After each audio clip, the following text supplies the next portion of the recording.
मैं आपके साथ जो आज सत्संग शेयर करूँगा, वो सिर्फ़ और सिर्फ़ अपने एक्सपीरियंसेस पे बेस के ऊपर। जब गुरुजी ने 2001 में मेरे को बुलाया था, मैं चंडीगढ़ पोस्टेड था। तो गुरुजी ने मेरे को बुलाया, एक मेरा कोलीग था जो गुरुजी का भगत था, वो एक दिन आया, कहता है गुरुजी कह रहे हैं कि नारायण अंकल को बुलाओ।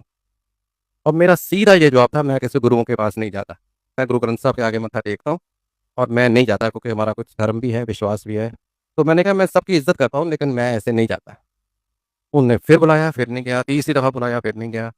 कुछ हालात ऐसे हुए कि उन्हीं दिनों गुरुजी के माताजी गुज़र गए और मेरे को मेरे फ्रेंड ने कहा कि यार मैं उनको अफ़सोस करने जा रहा हूँ, चलना है?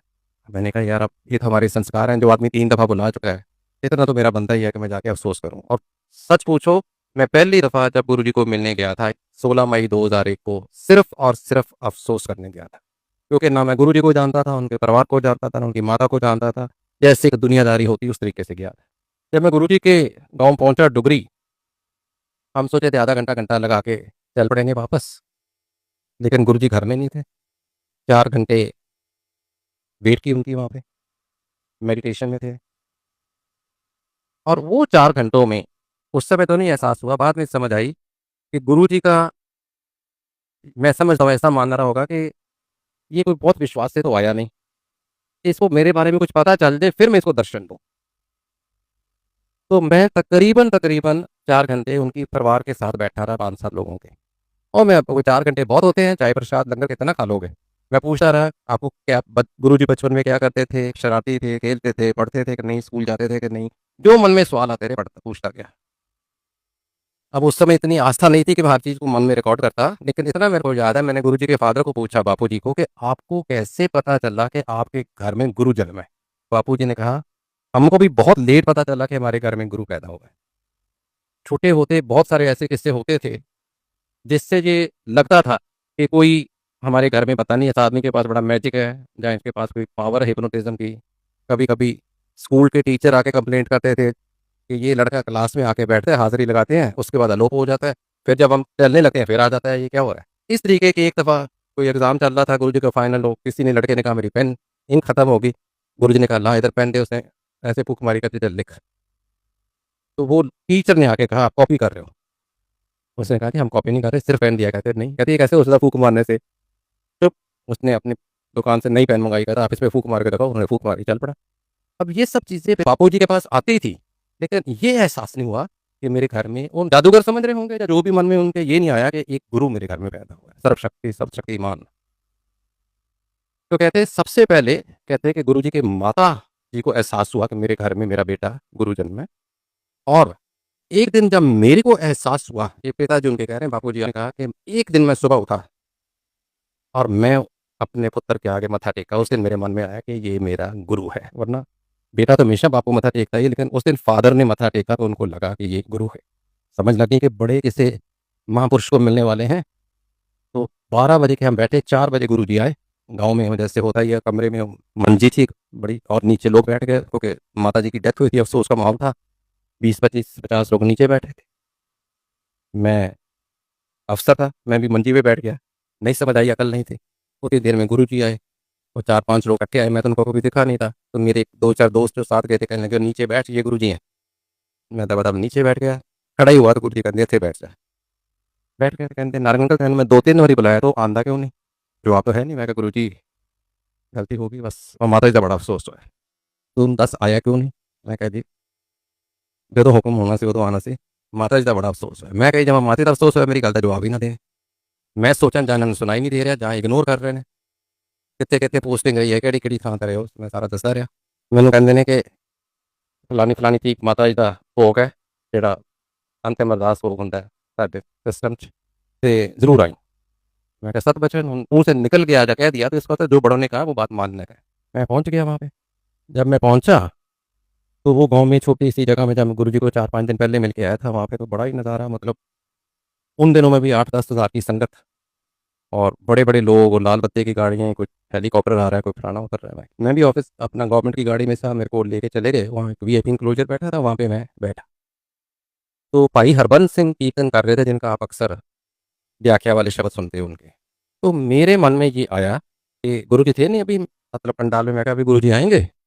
और सारी संगत उठ के गुरु जी को मत्था टेकना शुरू कर देगी।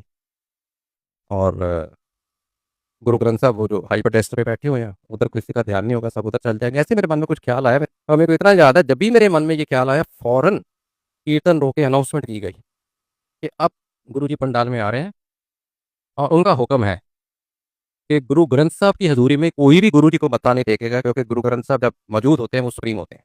मेरे मन का सवाल का जवाब मिल गया, अच्छा लगा मेरे को। विचार की धारा कोई ऐसी बड़ी बात नहीं थी। गुरु जी आए, ऐसे मैं बैठा था, इधर आके बैठ गए और आके मेरे को बड़े ही मिस्चीवियस तरीके से स्माइल दी, बताने के लिए कि तेरे सवाल का जवाब मिल गया। मैं कहा हाँ जी।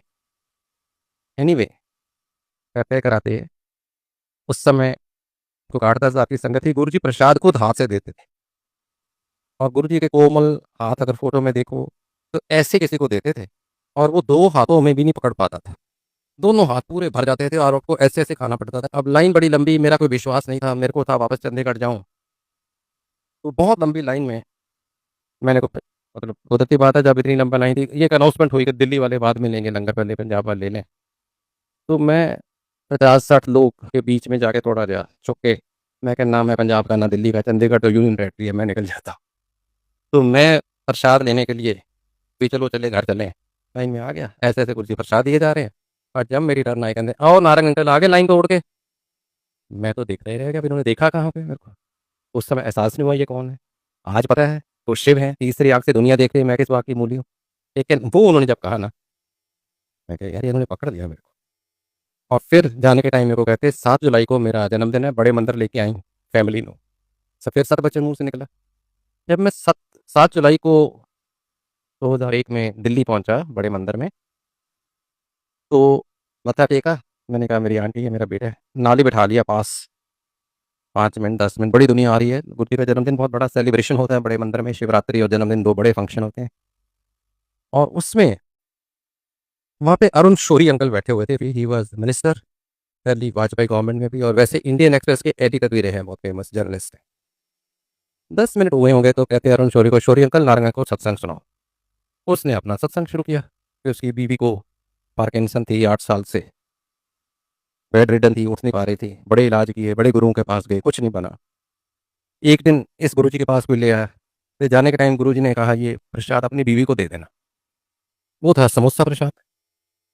अब ये आदमी सोचे, मैंने गुरु जी को बोल रहा है बेड रिडन है, ये भी बोल रहा उठ नहीं सकती, तो गुरु जी को क्या सूजी प्रसाद भी देना था, तो फ्राइड ही देना था, मतलब वो तो खाती नहीं। घर जाके अपनी बीवी को बोलता है, अरुण शौरी अंकल अनीता, ये आज मैं एक और गुरु के पास गया था।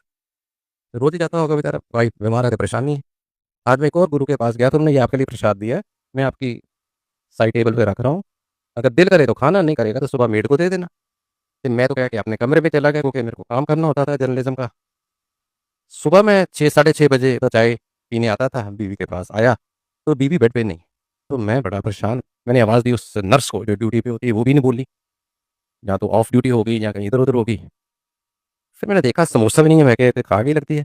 Then I said Anita Anita, and she reply from the washroom, don't shout, I am in washroom. समझ नहीं लगी किसके साथ गई, क्योंकि जिसका नर्स की जिसकी ड्यूटी थी वो तो बोल नहीं रही थी। उतनी देर में वॉशरूम का दरवाज़ा खुला और सोटी के साथ आंटी आ गए। तो बड़ा परेशान हुआ, आप तो 8 साल से नहीं उठ रहे थे, क्या हुआ? कहती पता नहीं, आपने रात को एक प्रसाद दिया था, पहले तो मेरा भी कोई मन नहीं था खाने का, ऐसे रख दिया। और फिर 2 बजे 2:30 बजे मेरे मन में क्या ख्याल आया, मैंने उठा के प्रसाद खाया। अब मैंने भूल ही गई थी कि मैं उठ नहीं सकती, प्रसाद खाया तो मेरे को अर्ज हुई बाथरूम जाने की, मैं छोटी पकड़ी और चली। अब यही चीज़ कोई ऐरा गहरा का कोई भी और संगत का सुनाता तो मेरे को विश्वास नहीं आता। मेरे को लगता है ये गुरु जी ने अपने कुछ टट्टू बांध रखे हैं। आप ऐसे कई सोचते होंगे मैं भी गुरु जी का स्पोक्स पर्सन हूँ, कि उनकी सत्संग करते हैं, उनकी तरफ से पता नहीं क्या इनको मिलता है, ये जो गुरु जी का प्रसाद, नो। पर उनको पता था गुरु जी को कि ये जो पढ़े लिखे लोग हैं, मेरे जैसे सो कॉल्ड पढ़े लिखे, अरुण शोरी कहेगा तो एकदम मान जाएंगे, कोई और कहेगा तो शायद नहीं मानेंगे। तो यही कारण था, गुरु जी ने अरुण शोरी से ही सबसे पहले सत्संग कराया मेरे साथ, जिसमें मेरा, मेरी बीवी और मेरे बेटे को अटल विश्वास हो गया कि ये अरुण शोरी है कह रहा है। अच्छा, अरुण शोरी को मैंने पूछा, मैं कहा अंकल मैं आपके आर्टिकल पढ़ता रहता हूँ इंडियन एक्सप्रेस में, और आपने एक लिखा हुआ है article 3 Sunday regular, there are no god और गॉड मैन ऑल फ्रॉड, एक सीरीज में 3 आर्टिकल लिखे उसने। कहते हैं नारायण अंकल ये मैंने यहाँ आने से पहले लिखे थे, क्योंकि मैं अपनी बीवी का इलाज करने के लिए इतने गुरुओं, महंतों, साधुओं के पास गया था, किसी किसी से इलाज नहीं मिला, तो मैंने लिख डाले कि सब गॉड मैन फ्रॉड है। जब यहाँ आया और ये जो हुआ मैंने आपको सुनाया, गुरु जी ने मना किया था किसी पेपर में नहीं, नो एडवर्टाइजमेंट, समझ आई?